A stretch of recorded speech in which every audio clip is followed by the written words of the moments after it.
Hello everyone, welcome back in my YouTube channel. I am Nishika. So इस video में हम देखेंगे क्लास 7 ज्योग्राफी का चैप्टर नंबर 1 दी इन्वायरमेंट का एक्सप्लेनेशन। तो बच्चों, जो इस बुक के आपके चैप्टर 2 एंड चैप्टर 3 हैं, उसके एक्सप्लेनेशन मैंने कर दिया है। उसके एक्सप्लेनेशन वीडियो भी मैंने डाल दी है, अपने चैनल पर अपलोड कर दी है। उनके साथ साथ उनकी एक्सरसाइज की भी वीडियो भी अपलोड कर दी है। आप वहाँ से जाके उसे चेक कर लीजिएगा, जैसे समझ लीजिएगा, पढ़ लीजिएगा। चलिए स्टार्ट करते हैं ये वाला चैप्टर। जो ये चैप्टर है, ये बेसिकली हमारे इन्वायरमेंट पे है। जैसे हम ज्योग्राफी क्यों पढ़ते हैं, ज्योग्राफी अपने इन्वायरमेंट को जानने के बारे में पढ़ते हैं, अपने अर्थ को जानने के बारे में पढ़ते हैं, एक्सेट्रा एक्सेट्रा। तो इस चैप्टर में हमें इन्वायरमेंट है, इन्वायरमेंट क्या है, इन्वायरमेंट के बारे में कुछ बेसिक चीज़ें बताई गई हैं, तो वो पढ़ेंगे इस चैप्टर में। तो ये स्टोरी दी गई है शुरू में। सबसे पहले ये स्टोरी है, ये एक रवि नाम के बच्चे की। तो रवि क्या होता है, एक लॉन्ग वेकेशन के बाद, स्कूल में वेकेशन पड़ती है खूब लंबी, तो रवि दोबारा स्कूल जाना स्टार्ट करता है। वो नोटिस करता है, वो क्या नोटिस करता है, वो नोटिस करता है कि जो प्लेग्राउंड है, उसके स्कूल के बाद वाला जो प्लेग्राउंड है, वो डग हो रहा है। डग मतलब खुद रहा है। वो क्यों खुद रहा है, आगे रीज़न भी जानते हैं। लोग कहते हैं कि यहाँ पे एक ह्यूज बिल्डिंग बनेगी, मतलब बड़ी बिल्डिंग बनेगी, और उसमें कई सारे फ्लैट्स भी बनेंगे। यहाँ पे एक ह्यूज बिल्डिंग बनेगी जिसमें कई सारे फ्लैट्स बनेंगे। रवि मतलब रोने के लिए ही मतलब रोना ही आ जाता है उसे। वो रियलाइज़ करता है, क्या रियलाइज़ करता है कि वो बिग प्लेग्राउंड में वो सॉफ्ट वो जो घास है, वहाँ के मेरीगोल्ड्स, वहाँ की बटरफ्लाइज हमेशा के लिए चली जाएंगी। वो जो फीलिंग्स है अपनी, वो अपने क्लासमेट्स के साथ शेयर करता है। क्या होता है, असेंबली में उसके प्रिंसिपल बहुत सैडली कहते हैं, देखते हैं ये कि see how our environment is changing. कहते हैं देखो हमारा इन्वायरमेंट कैसे चेंज हो रहा है। इसी बात पे रवि के मन में एक मतलब बात सोचती है, उस पर क्वेश्चन उठता है। In the class Ravi asked this teacher, वो अपनी टीचर के बारे में टीचर से पूछता है, what is environment teacher, environment क्या होता है।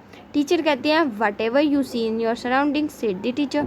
टीचर ये कहते हैं, अब देखिए आप देखें तो यहाँ डू यू नो वाला पार्ट दिया गया करके, मतलब इसमें आपको क्या पता चलता है। ये डू यू नो पार्ट आपको हर बुक में, हर आप चैप्टर में मिलेंगे। इसमें हमें बताया जाएगा, मतलब कुछ अच्छी बातें बता जाएंगी।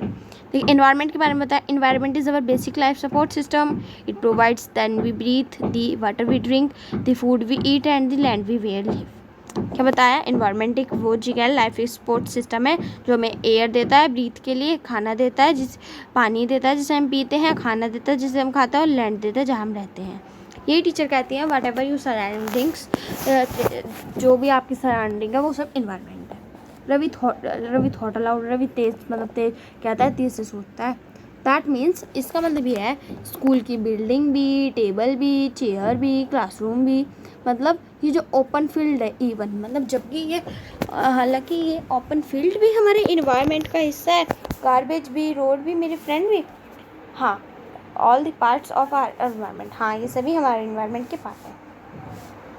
यस सेड द टीचर हाँ कहती है, पर रुको, some objects are created by nature, for example mountains, river, trees, animal. मतलब कुछ चीज़ें नेचर ने बनाई है, प्रकृति ने बनाई है, मतलब हमने नहीं बनाई, वो हमें गॉड गिफ्ट मिली है, प्रकृति ने बनाई है। और कुछ चीज़ें हम इंसान ने बनाई है, जैसे रोड हो गया, कार हो गए, कपड़े हो गए, बुक हो गया, ये सब चीज़ें हम इंसानों ने बनाई हैं। आगे देखिए क्या करता है। अब ये आपको एक्टिविटी कर सकते हैं अगर आप चाहते हैं अपने फ्रेंड के साथ मिलके। क्या कहा है इसमें, कहा है आपको पेयर बनाना है और लिस्ट बनानी है कि क्या चीज़ें नेचर ने बनाई हैं और क्या चीज़ें ह्यूमन बींग्स ने बनाई हैं। आप कर सकते हैं चाहे तो। अब ये कुछ बच्चों के नाम हैं, ये रवि है, अलग बैठा है सबसे, परमजीत मतलब नाम से, अब थोड़ा पंजाबी टाइप लग रहा है तो पंजीत, ये जेसी है, ये मुस्तफ़ा है, ये आशा है। अब बच्चों के नाम दिए गए यहाँ पे, ये बहुत सारे एक्साइट होते हैं लिस्ट बनाने के लिए।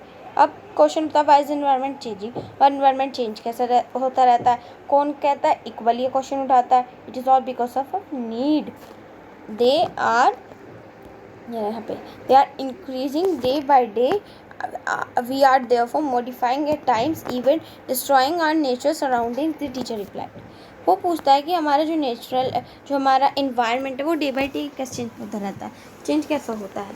ये सब हमारी ज़रूरतों के लिए, ऑब्वियसली हमारी ज़रूरतों के लिए हमारा इन्वायरमेंट चेंज होता रहता है।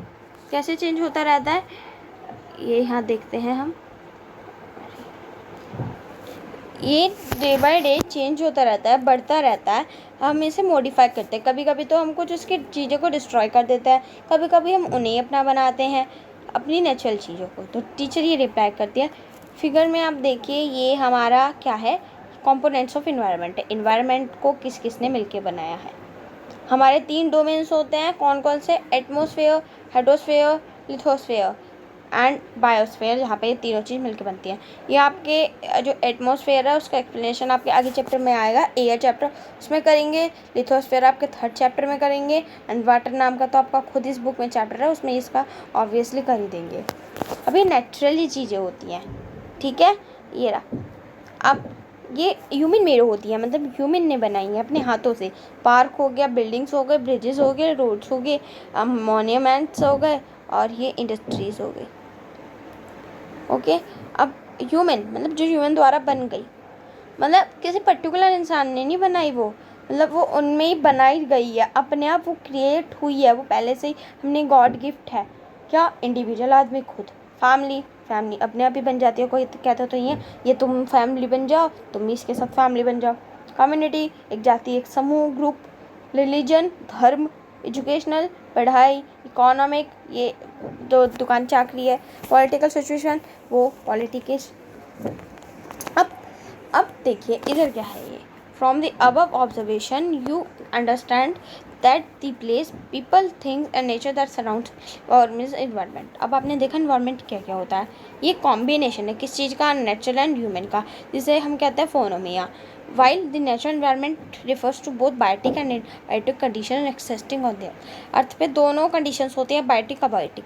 बायोटिक क्या होता है, बायोटिक वो होती है जिसमें लिविंग ऑर्गेनिज्म आते हैं, जैसे प्लांट हो गया, एनिमल हो गया। अबायोटिक वो होती है जिसमें नॉन लिविंग आते हैं, जैसे लैंड हो गया, रोड हो गया, जो सांस नहीं ले सकते। अब human environment reveals the activities, creation, interaction among human क्या कहते हैं, एनवायरनमेंट को एक्टिविटी करते हैं, क्रिएशन करते हैं, इंटरेक्शन करते हैं ताकि वो उनके काम आए। अब इन्वायरमेंट का वर्ड कहाँ से आया, मतलब इन्वायरमेंट की खोज कैसे हुई। इन्वायरमेंट फ्रेंच वर्ड है, इन्वायरनर, क्या है, EVIRNOER, इन्वायरनर वर्ड है ये, और इसका मतलब क्या होता है, नेबरहुड। तो इससे हमारा पड़ गया इन्वायरमेंट, इसलिए हम इसे कह देते हैं इन्वायरमेंट। अब है natural environment. Land, water, air, plants and animals compromise the natural environment. You are familiar with the meaning of lithosphere, hydrosphere, atmosphere and biosphere from your previous class. Let us learn some facts about these domains. अब ये question आपका आएगा, इसमें what is lithosphere. Lithosphere की definition बता देती हूँ, कहाँ से कहाँ तक है, यहाँ से लिख लीजिए, यहाँ तक एक्सेट्रा से, यहाँ से लीजिए। अब पहले ये समझिए ये क्या बता रखा है, ये मैं बता रखा है, लैंड है, जो वाटर है, एयर, प्लांट, ये सब नेचुरल इन्वायरमेंट इन्होंने कंप्राइज करके रह रखा है, मतलब मिल के रह रखा है। आपने भी जैसे मैंने बताया आपको लिथोस्फेयर, हाइड्रोस्फेयर, एटमॉस्फेयर, इनके आपने पिछली क्लास में पढ़ा होगा, चैप्टर था major domains of the earth, 6th या 8th चैप्टर था आपका, इसी बुक में था, लास्ट क्लास की बुक में, तो हाँ उसमें हमने पढ़ा था ये। अब लिथोस्फेयर क्या होता है, lithosphere is the solid crust और the hard top layer of the earth. Lithosphere एक सॉलिड क्रस्ट रहता है, मतलब सॉलिड जो सबसे ऊपर लेयर होती है, टॉप लेयर होती है अर्थ की। ये किससे बनी रहती है, रॉक से बनी रहती है, मिनरल से बनी रहती है। एक thin layer of soil, soil की एक पतली सी परत से कवर रहती है, मतलब नीचे नीचे हमारा क्या है, थोड़ा सा क्रस्ट, और जो ऊपर है सॉइल ने इसे ढक रखा है। इरेगुलर सरफेस है, कहीं से कैसा कहीं से कैसा, जैसे माउंटेन हो गया, प्लेट्यू हो गया, प्लेन हो गया, वैली हो गया, एक्सेट्रा। अब लैंड ऑफ ओवर्स जो है वो कहीं पे और the continents and ocean floor पे भी पाई जाती है। अब lithosphere is the domain. Lithosphere कैसे डोमेन होता है, जैसे हमें फॉरेस्ट मिलते हैं, ग्रासलैंड मिलते हैं ग्रेजिंग के लिए, लैंड मिलते हैं एग्रीकल्चर के लिए, और ह्यूमन की सेटलमेंट होती है। ये मिनरल वेल्थ के लिए भी एक बढ़िया कंपोनेंट है। बस इसमें यही बताया गया है, ज़्यादा नहीं बताया गया है।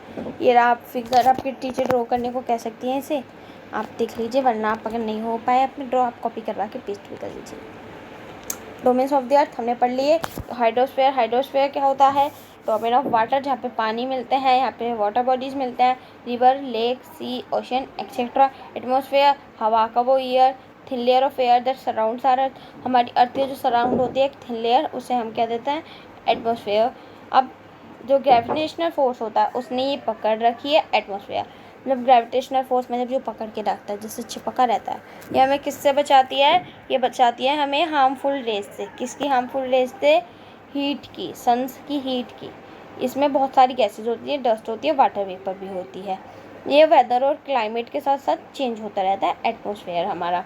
अब plants and animal kingdom together make biosphere. Plant और एनिमल एक साथ मिलकर क्या बनाते हैं? बायोस्फीयर। इसकी डेफिनेशन लिखिए, it is a narrow zone of the earth where land, water and air interact to each other to support life. जहाँ पर ये तीनों चीज़ें मिलती हैं। कौन कौन सी? लैंड, ठीक है, जहाँ पे हम रहते हैं, वाटर जो हम पीते हैं, और एयर, इन तीनों को मिलके एक जगह बनाई गई है, दैट इज़ बायोस्फीयर, जहाँ पे हम, जो अब हमारी पृथ्वी है जहाँ पे हम रहते हैं, पे तीनों चीज़ हमें पॉसिबल है।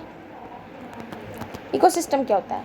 ये भी स्टोरी के द्वारा समझाया गया। आप चाहे तो बिना स्टोरी के भी समझ सकते हैं, मैं आपको बिना स्टोरी के ही समझाती हूँ। यहाँ पे स्टोरी दी गई है ये। अब इकोसिस्टम होता क्या है, यहाँ पे आपको दिया भी गया होगा, ये रहा इकोसिस्टम की definition. It is a system formed by the interaction of all living organisms with each other with the physical and chemical factors of the environment in which they live, all link by transfer of energy and material. क्या होता है? Ecosystem एक ऐसा system है जिसमें living organism का एक साथ इंटरेक्ट होता है। लिविंग ऑर्गेनिज्म ऑब्वियसली कौन कौन सी है? Animals, birds and human beings. जहाँ पे ये दोनों एक साथ मिलके रहती हैं, एक दूसरे को सपोर्ट करती हैं उनके फिजिकल केमिकल फैक्टर में, उनसे ही उन्हें खाना वाना मिल पाता है। कैसे? देखिए, जैसे घास, जैसे प्लांट है, प्लांट से ही हमें एनिमल्स को खाना मिल रहा है, हम ह्यूमन्स को खाना मिल रहा है, ह्यूमन से एनिमल्स को खाना मिल रहा है, एनिमल्स को ह्यूमन से खाना मिल रहा है, ऐसे ही सब होता है ये। अब ये इकोसिस्टम की पिक्चर दी गई है यहाँ पे, ऐसे ही कैंप की वो वगैरह वगैरह। आगे आगे देखिए, इतने में हमें इकोसिस्टम ही बताया गया है। All plants, animals and human beings depend on the immediate surrounding. कि जो इमीडिएट सराउंडिंग्स होती है, जो हमारी फिलहाल हाल होती है, उस पर क्या कहते हैं, सब ह्यूमन बींग्स, एनिमल्स डिपेंड रहते हैं। कभी कभी वो इंटरडिपेंडेंट भी रहते हैं एक दूसरे पर। फिर रिलेशन होता है लिविंग ऑर्गेनिज्म का और रिलेशन बिटवीन ऑर्गेनिजम्स, तो उसे क्या देते हैं? इकोसिस्टम। हमने बताया वो उसकी डेफिनेशन हो जाएगी। अब ऐसे बताया है, इसमें और कुछ नहीं है। आगे देखते हैं। अब ह्यूमन एनवायरनमेंट आ जाता है हमारा next topic. Human beings interact with वो, अब मैं इसका आपको कैसे बताती हूँ। ह्यूमन बींग्स जो हैं वो इन्वायरमेंट से जुड़े रहते हैं और उनको मॉडिफाई करता है। सब चीज़ें अब उन्हें नहीं मिलती, वो अपनी नीड के लिए उन्हें मॉडिफाई करते हैं। पहले ह्यूमंस मतलब उनको अपने आप को नेचुरल सराउंडिंग में क्या कर लेते हैं? अडेप्ट। लेकिन हम क्या करते हैं? हम उस अडेप्ट नहीं होते, बल्कि उसको अपने हिसाब से मॉडिफाई करते हैं। वो सिंपल लाइफ रहते थे और फुलफिल रहते थे अपनी रिक्वायरमेंट से। लेकिन जब टाइम बढ़ रहा है तो उनकी नीड भी बढ़ रही है, हमारी नीड भी बढ़ रही है, और वो भी बहुत ज़रूरी है। ह्यूमन क्या क्या सीख गए हैं? अब वो ग्रो क्रॉप्स करना सीख गए हैं, डोमेस्टिकेट करना सीख गए हैं, पालन सीख गए हैं, सेटल्ड लाइफ सीख गए हैं। अब व्हील बन गए हैं, पहिए बन गए हैं, सरप्लस फूड बन गए हैं, व्हील बन गए हैं, सरप्लस फूड बन गए हैं, बार्टर सिस्टम बन गया। बार्टर सिस्टम बताती हूँ आपको क्या होता है। ये देखिए यहाँ पे दिख रहा है बार्टर सिस्टम। क्या ग्लॉसरी आप पढ़िएगा, इसमें जो भी ग्लॉसरी रहेगी उसमें आपको कुछ बढ़िया ही बताएंगे, हमेशा कुछ नई चीज़ बताते हैं। बार्टर सिस्टम क्या होता है? ये एक ट्रेड होता है इसमें पैसे का यूज़ नहीं करते, चीज़ों को एक्सचेंज किया जाता है। मतलब मनी को यूज़ नहीं करते, चीज़ों का एक्सचेंज किया जाता है। देखिए फिगर में आपको दिख रहा हो तो चीज़ें एक्सचेंज कर रहे हैं, जैसे कैंची को किसी और चीज़ से कर लिया, किसी और को किसी और चीज़ से कर लिया, ऐसे चीज़ होते रहते हैं। ठीक है, अब आगे बढ़ते हैं। आगे क्या है हमारा? वाटर सिस्टम आ गया, ये सब चीज़ें डेवलप हो गई। Industrial revolution enabled large scale production, transportation become faster, information revolution में communication easy and speedy across the world. क्या होता है? अब सब चीज़ बढ़ गई। अब जो हम फ़ोन पे बातें करते, पहले चिट्ठी विट्ठी हुआ करती थी, खुद जाते थे आदमी कोसों दूर चल के। लेकिन अब क्या होता है? अब तो हम फ़ोन आ गए, मोबाइल फ़ोन्स आ गए, एक मैसेज कर दो सब कुछ पहुँच गया ऐसे। अब ये आपका चैप्टर हो जाता है ख़त्म। अभी इनकी स्टोरी के बारे में बता दिया, एक और स्टोरी बता दी यहाँ पे। ऐसे पढ़ने ये चैप्टर में तो मेनली ज़्यादा स्टोरीज़ थी, स्टोरीज़ के द्वारा हमें बताया गया था। चैप्टर होता है आपका ख़त्म। अब बचती एक्सरसाइज करेंगे अपनी नेक्स्ट वीडियो में। काफ़ी सारे तो उसका आंसर मैंने ही आपको यहाँ पे बता दिए। होप आपको समझ आया होगा। आज की वीडियो अच्छी भी लगी हो, अगर अच्छी लगी हो लाइक कीजिए, कुछ क्वारी हो तो कमेंट कीजिए, अपने दोस्तों के साथ शेयर करना ना भूलें। Thank you.